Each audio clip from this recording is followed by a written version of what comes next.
And we're live. What's up, fellas? So it's been about a week since I've done one of those videos.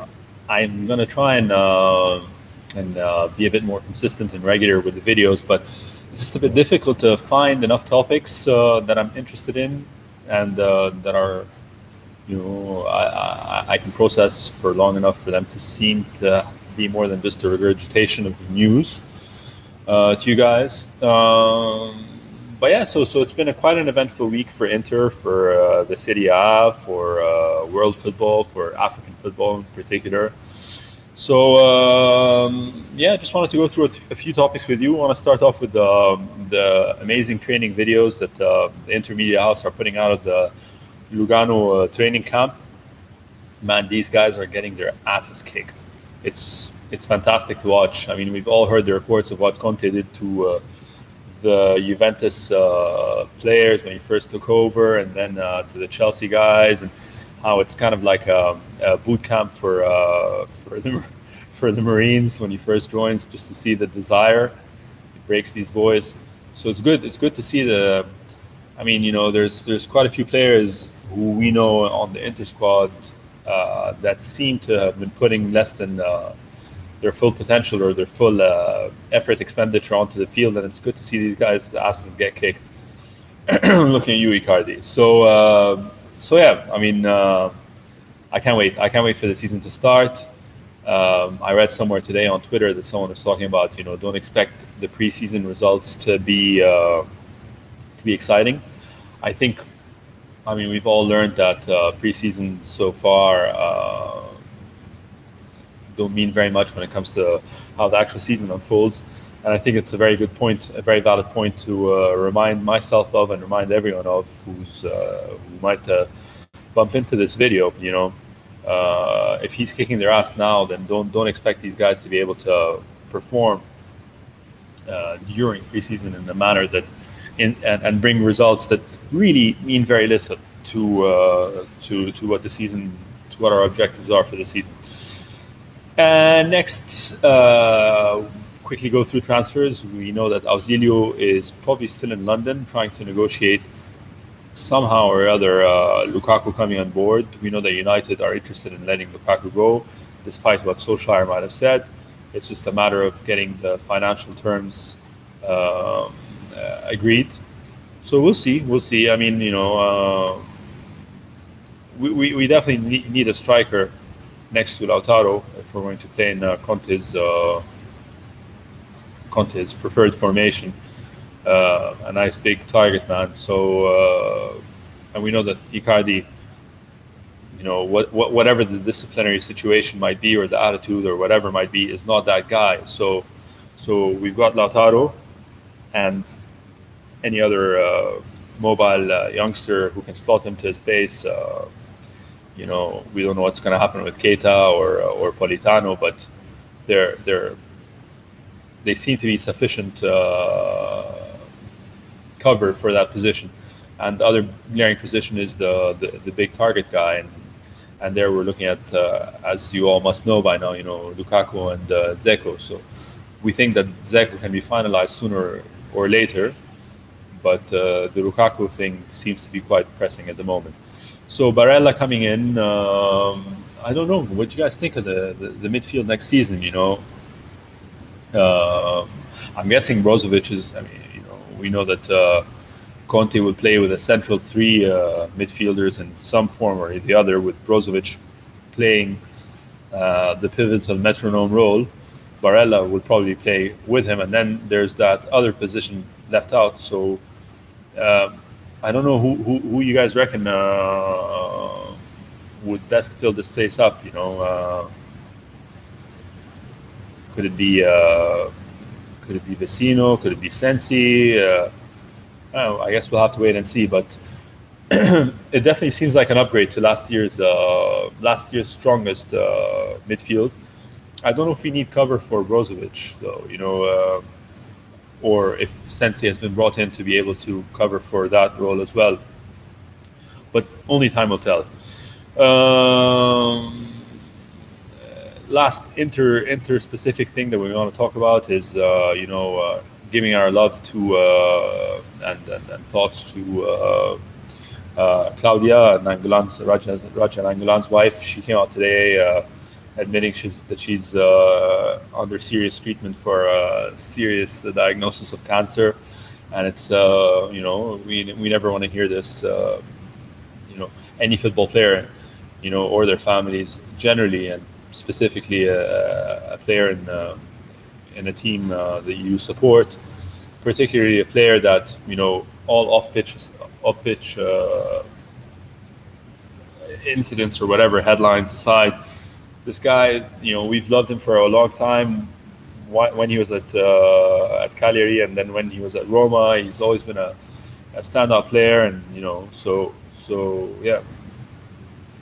I guess best of luck and get well soon. So yeah, about the Serie A in general, I think there's been a string of very strong improvements over the summer, and I don't mean to generally to squads, but actual player rosters. But overall, I feel like the entire league seems to be, or a big portion of the league seems to have come to terms with the fact that the way things have been done in the last decade and a half, since the mid 2000s, will not cut it in the modern game any longer. And you really find that a lot of teams have savvied up to this, and it's very impressive. I think regrettably I say this, but I think this drive has been spearheaded by Juve. They went through the major facelift or whatever, the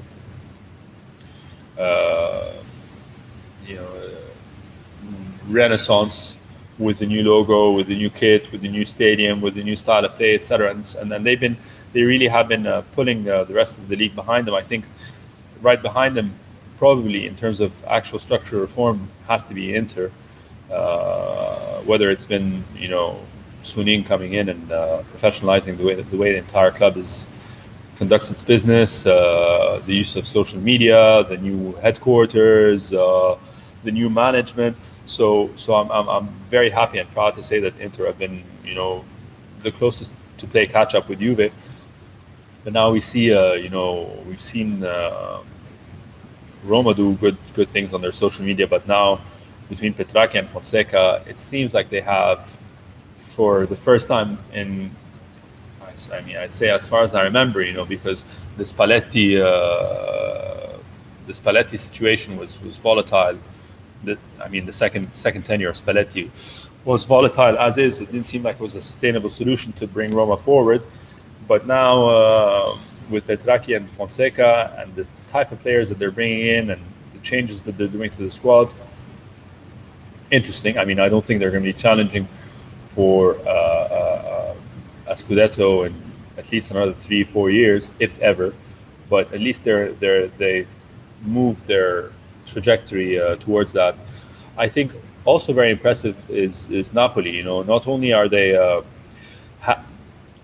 because of the culture of the city and the culture of the club, etc. They were probably the most, and I say this endearingly, but the most provincial top side, run in a very old patriarchal manner with De Laurentiis and the fans and the relationships and the drama. So they probably had the biggest gap to close between modern day professionalism and classic Italian passion. And it seems like they're doing quite a good job. Of course, bringing in a seasoned manager, but not only a team manager, but a club. He'd probably play a role similar to Wenger at Arsenal, where he's not only involved in footballing matters, but the overall strategic direction of the club in Carlo Ancelotti. And it seems to be paying off. Manolas, James, sending off old players such as Hamsik, even though they're icons of the club. So that's impressive. But now I'm happy to see that Milan have finally seemingly got their shit together. I think Paolo Maldini's involvement in the management in the project is a great canary in the coal mine. I think the guy, for the longest time steered clear from the shit show that Milan was, and he seems to be convinced by Elliott and what they want to do with the club. Bring in Boban, and now Gianpaolo, and the sort of players that they have for Gianpaolo. I think they're a good. They're no more than a season or two behind Inter, and it's great for everyone to have, a competitive, continentally competitive, locally competitive Serie A. I think world football has missed these teams dearly, and I can't wait. I can't wait for someone to dethrone Juve. I hope it's us. I still think maybe it's a season too soon, but it could. Anything can happen. I can't wait for other Italian teams to be competitive in Europe as well and represent the league well. So yeah, it's been exciting times, fun times. Let's see.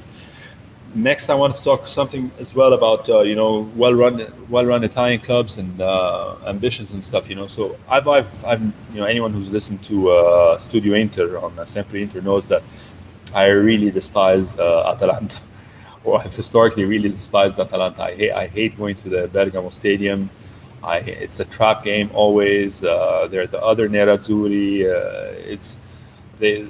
So I've always had a real deep-seated dislike, distaste. Not a hatred, not Juventus-like hatred, but a deep distaste and dislike for them.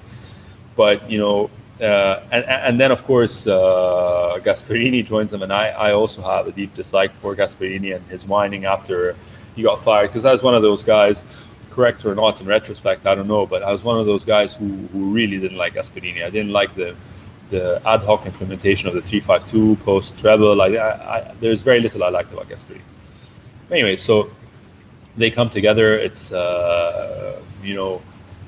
match made in hell for me, but the team is run so well. They're so ambitious. They've done so well that it's become one of the more endearing stories. And when I heard that they're requesting, because of the upgrades to their current construction, their stadium, that requested that their Champions League matches be played at the San Siro, and that first of all, I thought it was very sweet, a very nice thing a very nice notion to think that a third club can be playing in such a historic venue, and it really shows highlights the level of ambition that this club has.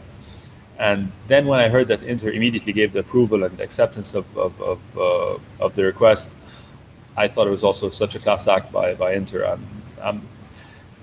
These small things, there are small things. The new hashtag, the Not For Everyone hashtag, is a perfect embodiment of what it means to be an Inter supporter. We suffer. It's crazy. It's not for everyone. And it's small gestures like this that remind you that we're more often than not the good guys. So I've taken enough of your time. I think there isn't enough time to talk about the African Cup. Maybe in an intermediate video, if I get these things pumped out more regularly. I also promise that I'll try and do another one, not at the office in a work shirt and the work desk chair behind me. I'd love to hear back from you guys. So let me know, and as they always say, subscribe, comment, and whatever, like and comment. Thank you for giving me your ears, and talk soon. Later.